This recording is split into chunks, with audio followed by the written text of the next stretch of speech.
Bonjour à tous, c'est Gilles. Je venais aujourd'hui pour continuer de tirer quelques cartes déjà pour voir un petit peu quels sont les oracles de la journée. J'ai pensé utiliser un oracle très léger parce que c'est encore très contrasté. L'esprit me montre ma libération. Je sais qu'on va tous, on se prépare tous pour ce point de liberté, mais c'est pas forcément encore manifesté.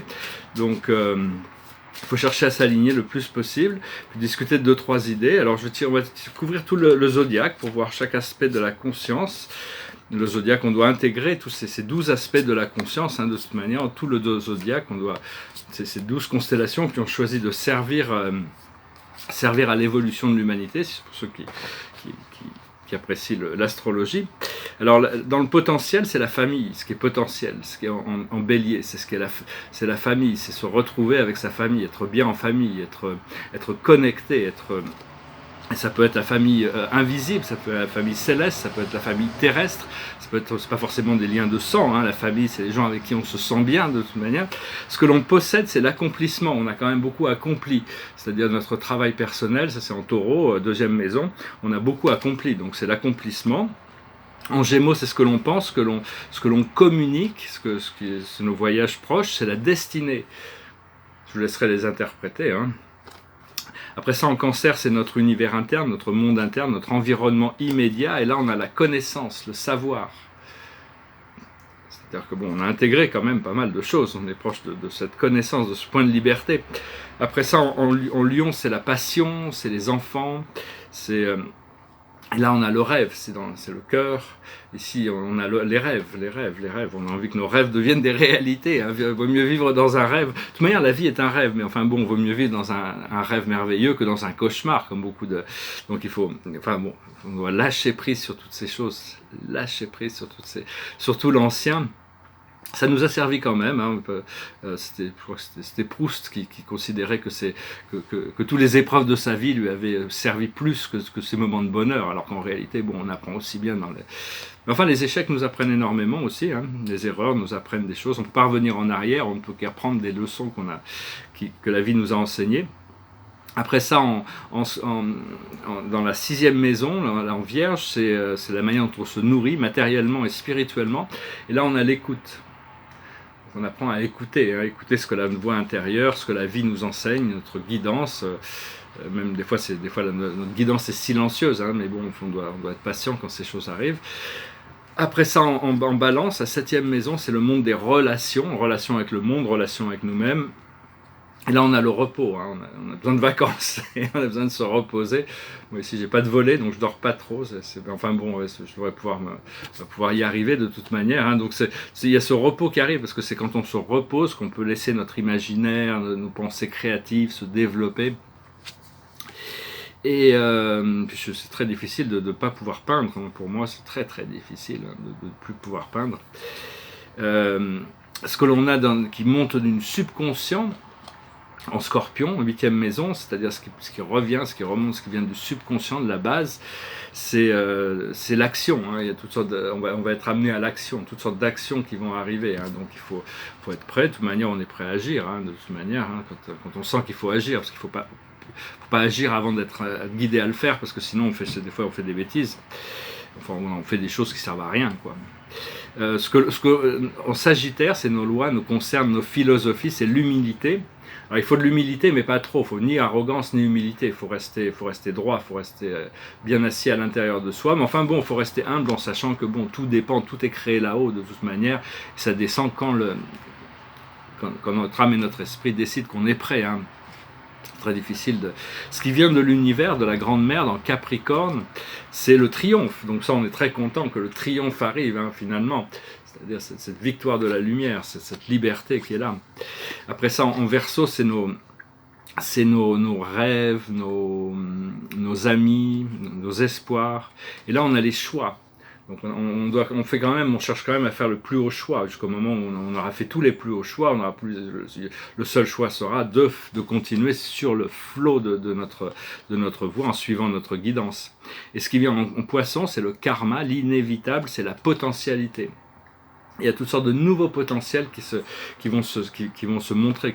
Parce que la vie, c'est de tourner des potentiels en actuel. Et l'aboutissant de ce procédé, c'est peut-être pour la journée ou pour la semaine, c'est le bien-être. Parce que ce qu'on cherche, c'est le bien-être, hein, c'est la qualité de la vie. On doit arriver même en société, pour nous-mêmes d'abord, et puis en société, on doit se concentrer sur c'est pas l'accumulation de choses qu'on cherche, c'est le bien-être, la qualité de vie, la liberté de pouvoir faire ce que l'on veut quand on le veut. C'est la véritable abondance. Parce que bon, tout est une vie, hein. Mais dans la vie humaine, chacun se détermine chaque jour du côté de la lumière ou du côté de l'obscurité, et sans jugement. Parce que même dans nos pensées, il faut pas juger nos pensées. Il faut rester observateur pour pouvoir voir nos pensées, sans avoir besoin de penser que nous sommes nos pensées. Les pensées, il faut être observateur de ce qui se passe à l'intérieur de nous. C'est pour ça que la méditation est très, très importante.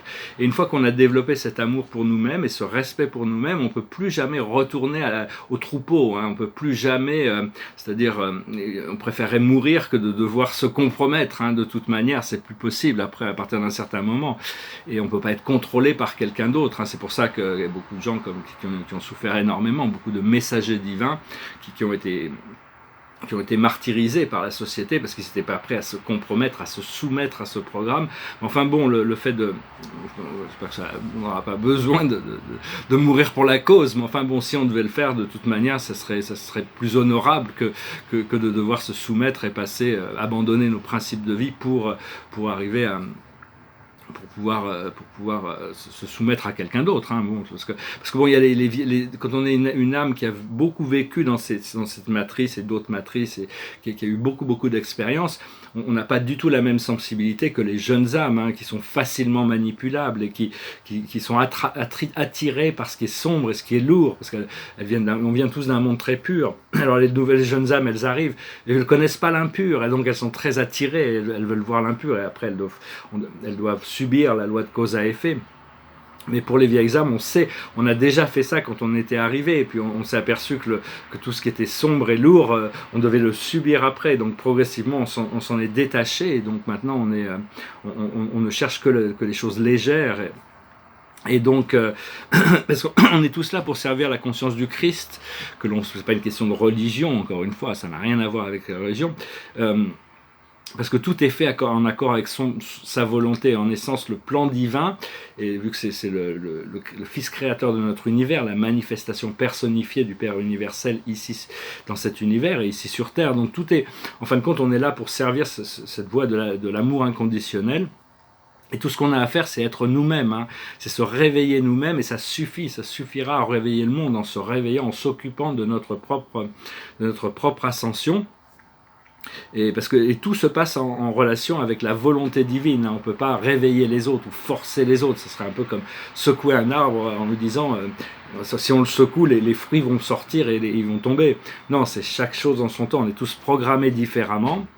Et donc il faut beaucoup de confiance et de patience. Hein, savoir que bon, la peur et l'amour sont vraiment les deux... les deux paramètres, hein, savoir que bon, et toutes les forces sombres utilisent la peur et toutes les forces lumineuses utilisent l'amour. Et parce que tout le monde est différent, et donc on est tous dans des lignes temporelles différentes. C'est notre âme propre qui décide pour nous, et en connexion avec c'est-à-dire que personne, il n'y a pas de victime en réalité, c'est chaque âme qui décide de son propre programme. Et des fois on a l'impression que notre âme est un peu dure avec nous, mais bon, elle fait ce qu'elle a à faire pour nous amener à notre point de liberté. Alors que la lumière, il y a une lumière qui travaille, qui est une force de protection, hein,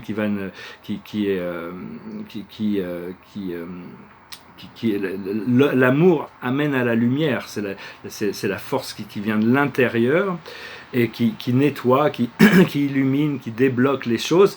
Et sinon la peur amène à l'obscurité et la matrice.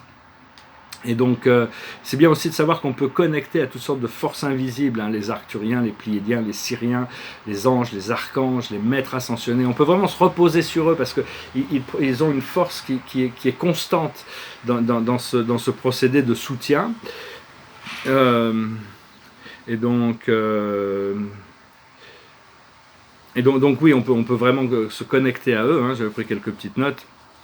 Savoir que tout est impermanent et tout change tout le temps, mais on doit pas demander le changement, on doit demander la transmutation, parce que la transmutation veut dire élévation vers quelque chose d'autre, alors que le changement peut dire n'importe quoi.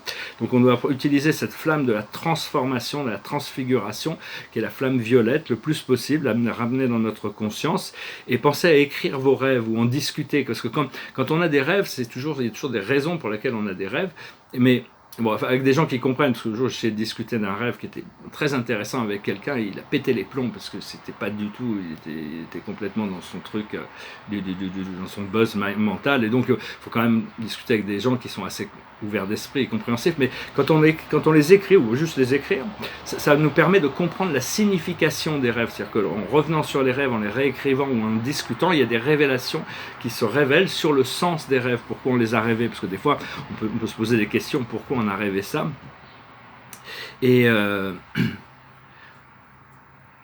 et quand on ressent de la joie, on sait pourquoi on est venu sur Terre. Hein, en réalité, en essence, on a tous choisi de prendre un corps physique pour assister la Mère Terre dans son ascension. Et donc, c'est une vie de service, hein, dans un sens, hein, même si on savait que ça allait être difficile. Mon maître guide m'a expliqué que si j'avais choisi d'attendre une centaine d'années pour arriver, toutes mes idées de mon art et tout ça auraient été complètement acceptées par la société. Donc, j'ai choisi d'arriver un peu en avance de mon temps, parce que je voulais sentir la transition entre l'ancien et le nouveau. Donc il y avait un certain sacrifice, mais enfin c'est pas, on espère que je sens que la liberté est toute proche, donc on pourra se réjouir bientôt et puis laisser tout ça dans le passé. En tout cas, je vous remercie pour tout, hein, je vous remercie pour vos donations, pour votre soutien mental, moral, psychique, si vous voulez une lecture de cartes, n'hésitez pas à me contacter ou acquérir des œuvres d'art, enfin tout ça, c'est de toute manière, tout va s'enchaîner de toute manière, hein. Maintenant on est très très proche. Je chantais une chanson, enfin je voulais vous remercier, hein, parce que c'est grâce à vos donations qui m'ont un petit peu me permettre de rester un peu ici, hein, malgré que ça me permet quand même de pouvoir continuer au moins à manger des bananes tous les jours, avoir quelque chose à manger tous les jours, parce que le gouvernement m'aide pas trop en ce moment, hein. Je suis pas immigré, donc j'ai pas vraiment d'assistance légale. Ça veut pas dire qu'il y a des gens très gentils dans les administrations, hein. Je suis pas en train de les critiquer. Alors excusez-moi, je vais même pas parler de ça, c'est pas... Donc, je chantais une chanson qui est une chanson un peu romantique. C'était une chanson qui était écrite par Terry Jack, je crois que c'était une chanson française originalement, ça c'est la version anglaise. It's called If You Go Away. If you go away on this summer day, then you might as well take the sun away. All the birds that flew in the summer sky, when our love was new and our hearts were high, and the day was young and the night was long, and the moon stood still for the nightbird's song. If you go away, if you go away, if you go away. But if you stay, I'll make you a day like no day has been or will be again. We'll sail the sun, we'll ride on the wind, we'll talk to the trees and fly with the wind. But if you go away when I love you so, there'll be nothing left in this world, you know. Just an empty space full of empty room, like the empty look I see on your face.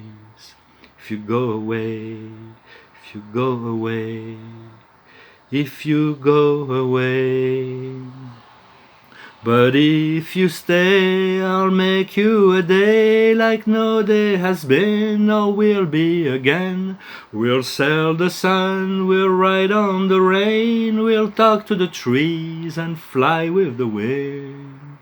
But if you go away, if you go away, please don't go away. Voilà, je vous remercie. Enfin, je ne devrais pas me plaindre, parce que je sais que très bientôt la vie va redevenir une grande aventure. Pour ma vie, a toujours été une grande aventure. J'ai toujours flotté à travers toutes sortes de choses. Et c'était beaucoup plus facile aux États-Unis. Je me suis retrouvé plein de fois dans plein de situations, mais je veux pas généraliser, mais je m'aperçois plein de gens que je connais ici, là, localement, n'ont aucun sens de l'hospitalité. Ils ont des grands appartements, ah non, je peux pas recevoir, parce que j'ai un carton à droite ou un carton à gauche, alors qu'aux États-Unis, j'ai toujours trouvé des gens qui, même si c'était pour 1 jour, 2 jours, 3 jours, qui pouvaient m'héberger. Enfin bon, peut-être que bon, c'est pas général non plus, mais bon, beaucoup de gens, je m'aperçois. Enfin bon, c'est échanger un tableau contre une semaine de... Ils regretteront peut-être de ne pas avoir échangé un jour une semaine d'hébergement contre un tableau. Enfin bon. Et justement, la plus haute sagesse pour aujourd'hui, c'est l'emprisonnement. Je veux pas projeter mes propres idées.